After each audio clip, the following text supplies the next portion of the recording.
Good morning, Paula.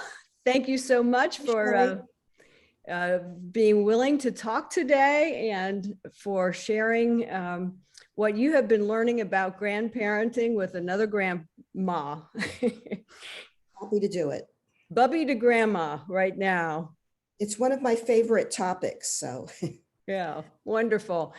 Did you start writing about grandparenting when you became a grandparent, or did you have that as a subject beforehand? No, it was after my granddaughter was born. I have one. And it was quite a while afterwards. It kind of had to marinate for a while. And then I thought, I have something to say about one aspect of this. And I have a column already for the New York Times called The New Old Age. So I sent this to an editor there, not my editor, and just sent her the first one and said, this could be a standalone essay, but it could also, we could consider this the first of a series of grandparent columns, because the Times has many, many features about parenting and relationships, all that, but really nothing specifically for grandparents, of whom there are 70 million. So she said, sure, let's do that. But my arrangement always was that I showed this to my daughter and her husband, my son-in-law, before I submitted it, because as another well-known grandmother, Anna Quinlan, said to me, you can write lots of columns, but you only have one family. Yeah. So I wanted to make sure that they were okay with it. And they almost always were. There was really not a problem, maybe one or two minor changes, but that was our arrangement, and it still is. Wonderful. So that's how I began to know you. I began to read your column, and it just so happened that I became a grandmother for the third time, about the same time you became a grandmother to the delightful little girl you call Bartola. Right, which is not her real name, right? But it's what we were calling her when she was in utero. Her parents are baseball writers, and they were calling the baby Bartolo after a beloved idiosyncratic pitcher for the New York Mets. And then when they determined that they were having a girl, I said, well, then she has to be Bartola. So that's, no one calls her that but us, but we do it for her privacy. Yeah, what a great idea. A way to keep the memoiristic juice in your columns, which really I think is what propels them, and also protect the privacy of your family. So it's something that not all memoirists get right. People have different motivations for writing memoirs, and mine was just to explore this new role, which yes. It takes us maybe sometimes a little while to figure this out, that we think we know what we're doing because we did it already. Yeah. Like we've been parents. So this is just the same thing, right? No, it's not. And so thinking about all the different ways in which it is a new kind of relationship was what was interesting to me. Yeah. So I didn't have any scores to settle, or big family secrets to spill. It was just, this is new. And if it's new for me, it's probably new for lots of people. Yeah. So let's just talk about that. So your reporter's instincts and your personal life came together very well in this subject. And maybe we could just kind of begin by this wide open question: why are grandparents important?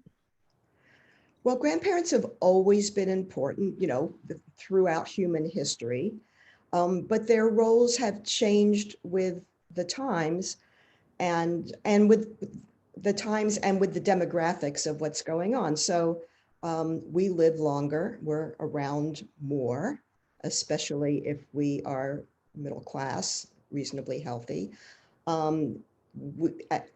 The biggest change, I think, in my lifetime and yours is the entrance of women into the workforce, including us, but also our daughters. That's the norm now. And so at the moment, even before there was a pandemic, I think, young families were under a lot of stress and trying to have, if there was if this was a two-parent family, trying to have two careers and raise children in a country that pays a lot of lip service to family values, but doesn't really support them very well, where quality daycare it's so expensive that we all went to college for less, if you can find it. And if you're not a two-parent family, it's even harder. And if you have less money, if you're working in a job that makes you an essential worker, you may not have sick leave.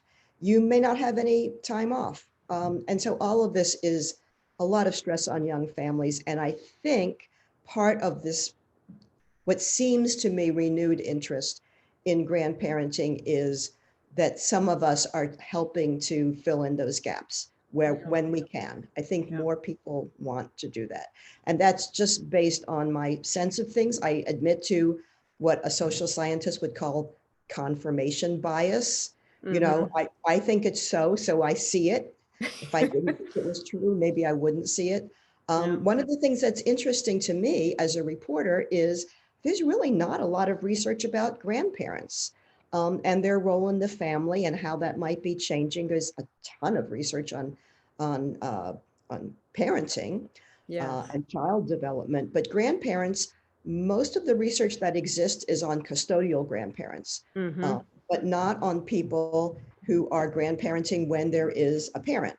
So a lot of what I'm saying just seems what's true to me, but I use research when I can. And I like talking to sociologists and people that study family dynamics and people who run discussion groups. And I use that when I can, but it always is a little surprising to me that there's so much we don't know. Yeah. But I have the same confirmation bias, but I really think we're going to be seeing some reports, especially the post-pandemic analysis of the many different ways that our lives have been changed. But many of the people that I encounter on a daily basis could say that I know people who've moved, many people have moved to be closer together. One thing I seldom hear, I actually don't believe I've ever heard anyone say, my grandparents are, the grandparents of my children are offering to do too much. I have not heard that either. I've heard the reverse. Yes. My children are asking too much of me. They forget I'm not 40. Yes. Or that I need to exercise, or that I need to see my friends, or that I can't do this 5 days a week. But I think people are figuring it out, and the pandemic threw this into sharper relief than usual because schools were closed and everybody sort of realized, wow, we really need childcare. And when there weren't people to pick up the slack, women left the workforce. They could not keep a job and do childcare at the same time. And that is, to my mind, really tragic. Like, I don't want to go back to the days when we needed Betty Friedan to explain to us that many women wanted a life outside the home, paid or unpaid, that there was this malaise that she called the feminine mystique that I don't want to go back to. And I'm not sure a lot of people want to go back to it. No. But I think you're right that we are just all working it out. It's really hard to make generalizations because there are so many different ways. And when you have 3 generations, you have a multiplier effect of different ways. Each of those generations brings their needs and wants together. And in those multi-generational families, there's also some elder care going on sometimes. So that's a burden and not a help. But even before this, there were sociologists looking at what they call intensive grandparenting. And I was really interested to see that this was one of the things that a couple of people had looked at, researchers, and they had this name for it, intensive grandparenting. So I do it, and maybe you do it. It doesn't mean a certain number of, there's no numerical definition how many hours or days. It just means a regular commitment to providing some childcare.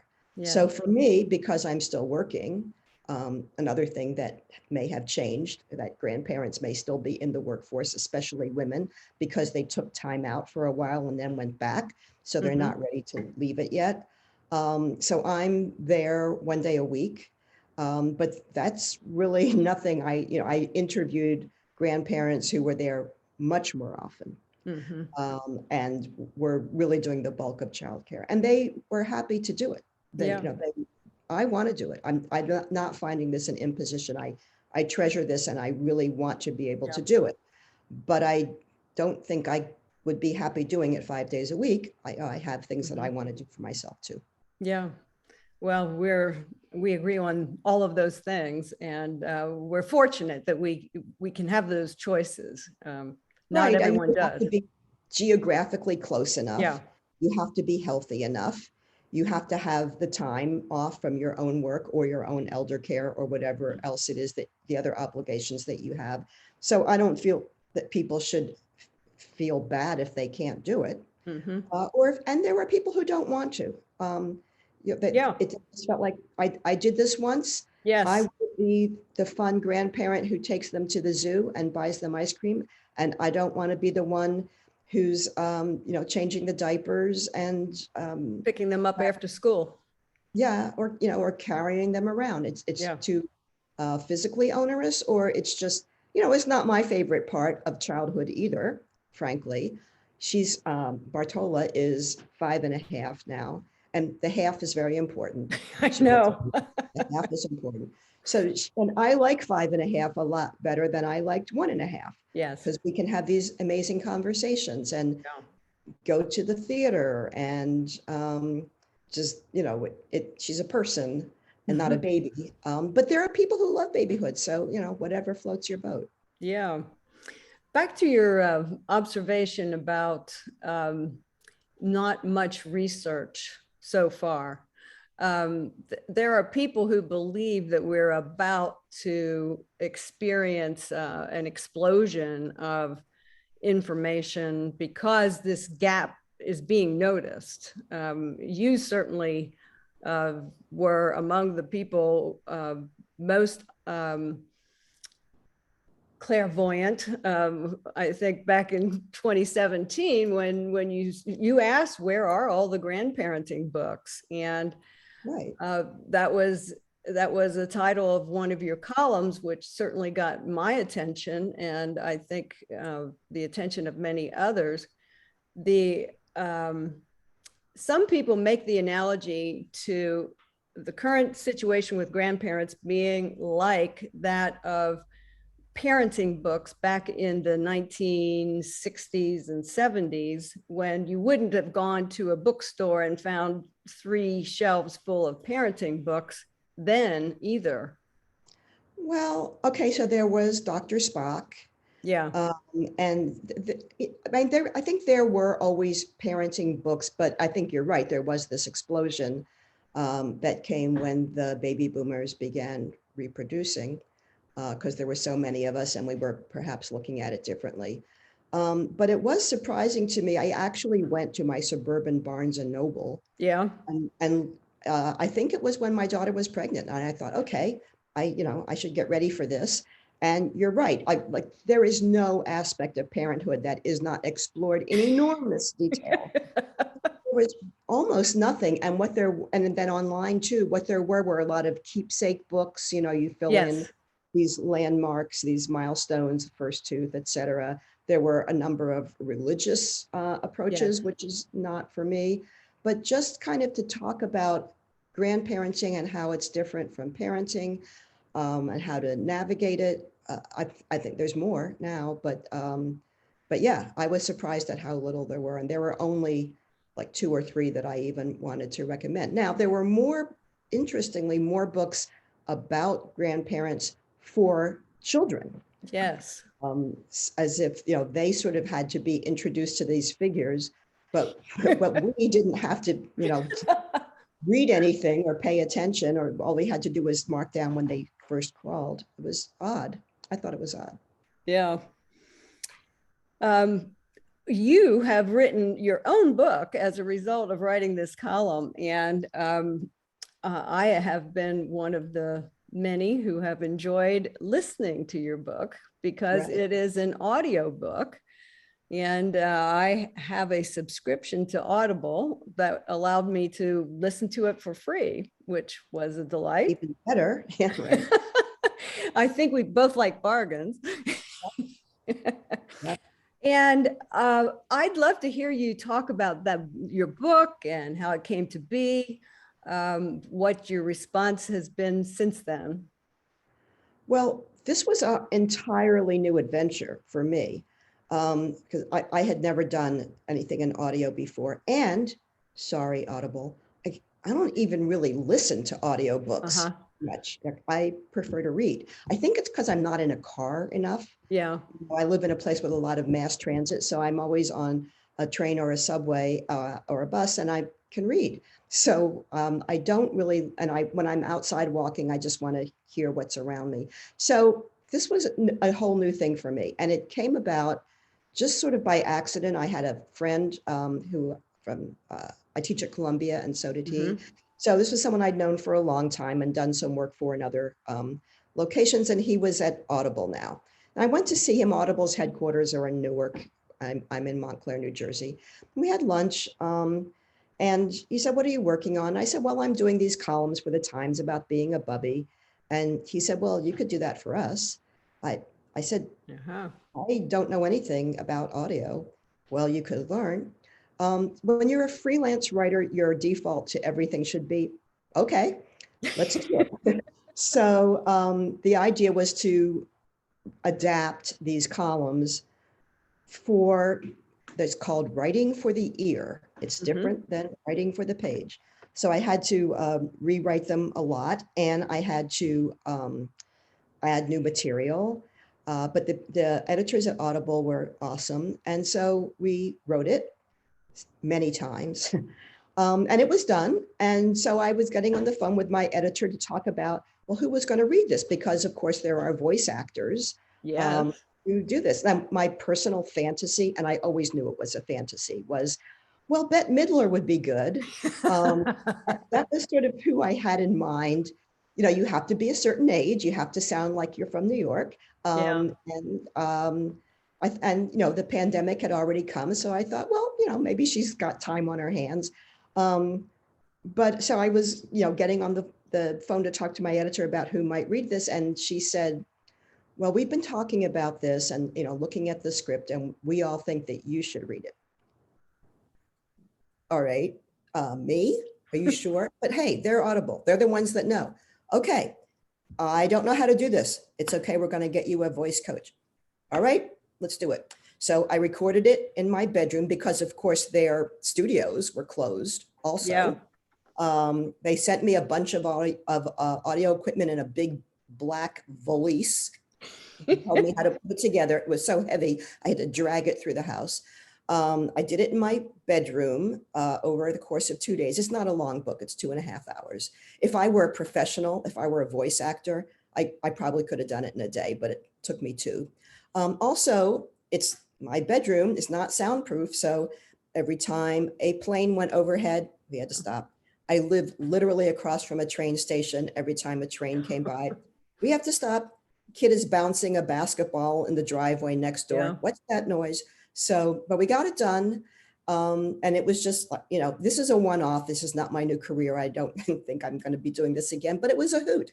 And, you know, I'm glad they have another audience besides the New York Times. Not everybody.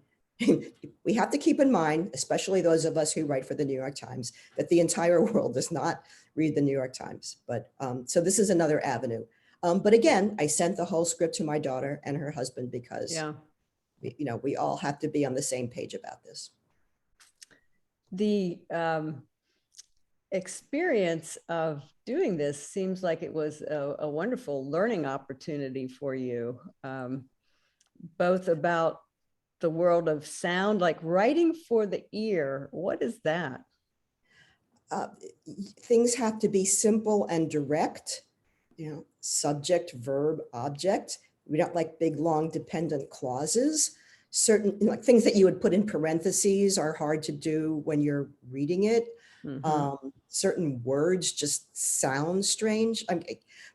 My problem is I learned this thing that I'm never going to use again, probably, but who knows, you know? Yeah, well, I think it's just interesting. You teach journalism, so you teach writing for the eye all the Yes. time, and it must be interesting just to think about. It's like Faulkner versus Hemingway or something like that. Well, my students, they're my grad students, they learn this stuff. They do video, they do audio. The modern journalist is not just writing for the page. So very good point. They all think, I said, God, I'm doing an audiobook. And they said, oh, great. Like of course. would do that. But I don't know what I'm doing. No, it's fine. So to them, it's like a normal thing. You work in many media. Yes. For me, it was new, but it was fun. And I have to say, Shirley, in my mind, I'm thinking, well, here is a way for Bartola to, when she's older, yes, or when she's gone, she'll have she'll hear my voice talking about our early years together. And maybe that will be a legacy for her. That's a wonderful thought, and something we can share with other grandparents who may be thinking a little bit about legacy.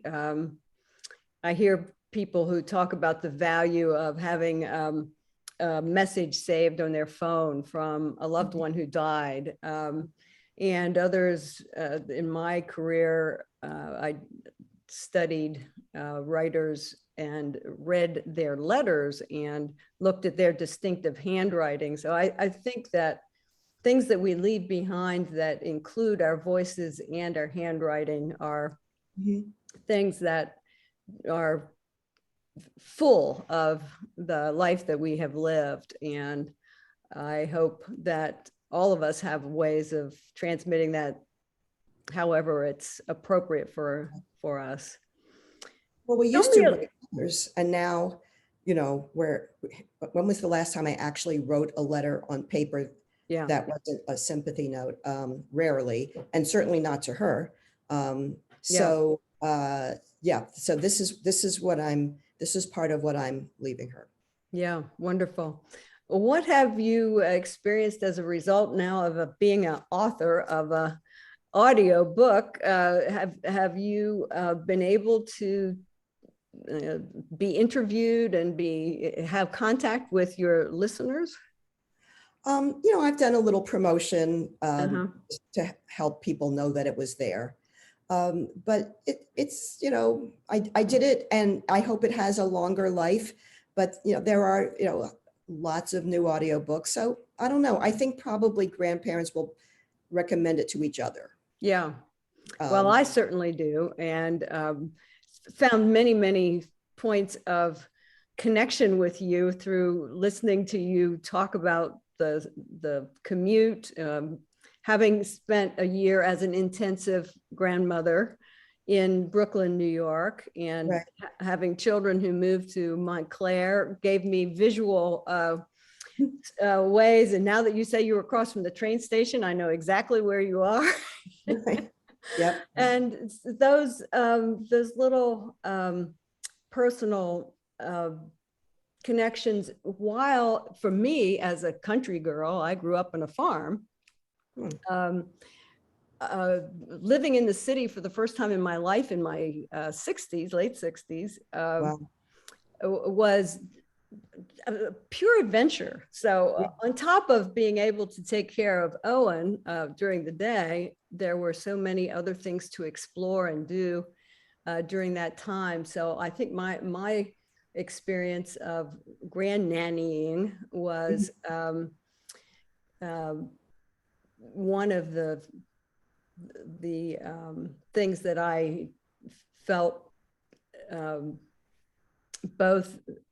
I had both the personal experience of holding the baby and the joy and delight of that, and occasional boredom and occasional feeling a little more tired than I ordinarily would, but at the same time being stimulated around me by being in the city. Right. So your book was a special taste of both of those things for me. And thank you for sharing all aspects of your life with any reader. I'm sure you don't have to have been in New York to value what you have said. I want to respect the fact that I asked you for a 30-minute interview and not go beyond it. But I wonder if you might have a word at the end for grandparents as you are thinking right now about your next column. Any words for us from what's going on in your head right now? Well, right now, I am trying to find grandparents to interview who are either raising grandchildren or stepping up in a more intense way because because of a parent who died of COVID. Yeah. And there are about so there have always been custodial grandparents, and there are more than 5 million because of things like mass incarceration, because of opioid use. But there are estimates, credible estimates of something like close to 200,000 children who have lost a parent to COVID, and we're not done with this yet. So my hunch is that grandparents have often moved in to either raise the grandchildren or to help in what is now a one-parent household. Yeah. And so if any of your listeners are in that situation, know someone that is, I'm looking for them. And these are often very recent losses. So not everybody wants to talk to a reporter about it.